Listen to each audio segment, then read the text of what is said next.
दोस्तों, आज मैं आपको बताऊंगा यक्षिनी की कहानी, जो बहुत डरावनी कहानी है। ये कहानी एक रहस्यमय यक्षिनी के बारे में है, जो एक छोटे से गांव में रहती थी। उसकी सुंदरता और जादुई शक्तियों की वजह से लोग उसे देवी मानते थे। क्या आप जानते हैं यक्षिनी के बारे में? यह एक अद्भुत प्राणी है जो धरती पर अपनी जादुई शक्तियों के लिए प्रसिद्ध है। किसी समय की बात है, एक छोटे से गांव में एक यक्षिनी का निवास था। उसका नाम था माया रानी। माया रानी बहुत सुंदर और मनमोहक थी, लेकिन उसकी सुंदरता केवल उसकी बाहरी आकृति में ही नहीं, बल्कि उसकी शक्तियों में भी थी। लोग कहते थे कि वह अपनी इच्छाओं को पूरा करने की शक्ति रखती थी। गांव के लोग माया रानी से बहुत डरते थे। वे उसे देवी मानते थे, लेकिन उससे दूर रहने की कोशिश करते थे। एक दिन गांव में एक तेज और हिम्मती युवक राजू आया। वह अपनी बहन के इलाज के लिए गांव आया था, जो एक गंभीर बीमारी से ग्रसित थी। राजू ने सुना कि माया रानी की मदद से सभी समस्याओं का हल हो सकता है। उसने ठान लिया कि वह माया रानी से मिलने जाएगा। रात का समय था जब राजू जंगल में पहुंचा, जहां माया रानी का आश्रम था। उसने सावधानी से उसके पीछे पीछे जाने का निश्चय किया।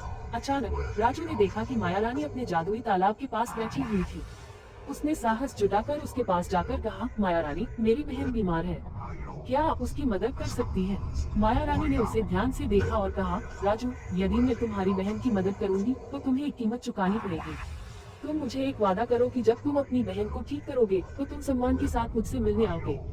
राजू ने सहर्ष सहमति दी। माया रानी ने अपनी जादुई शक्तियों से उसकी बहन को ठीक किया।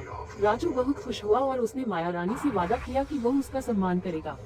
कुछ समय बाद राजू ने अपने वादे को निभाने के लिए माया रानी के पास वापस गया। उसने उसे धन्यवाद दिया और कहा, मैंने समझा कि आपकी शक्तियाँ केवल आपकी सुंदरता में ही नहीं, बल्कि आपकी दया में भी हैं। माया रानी ने मुस्कुराते हुए कहा, सच्ची सुंदरता वही होती है जो दिल से आती है। अब तुम समझ गए हो कि शक्तियों का सही उपयोग किस प्रकार किया जाता है। इस तरह राजू ने न केवल अपने जीवन की सबसे बड़ी सीख पाई, बल्कि उसने यक्षिनी के प्रति अपनी सोच भी बदल दी। उसने गांव वालों को यक्षिनी के बारे में बताना शुरू किया कि कैसे माया रानी वास्तव में एक दयालु और शक्तिशाली प्राणी थी। कहानी का संदेश, हमें किसी भी चीज को उसके बाहरी स्वरूप से नहीं आंकना चाहिए। सच्ची खूबसूरती और शक्तियाँ हमारे दिल में होती है। अगर आपको ये कहानी पसंद आए हो तो कृपया लाइक और सब्सक्राइब करें और अपने दोस्तों के साथ साझा करें।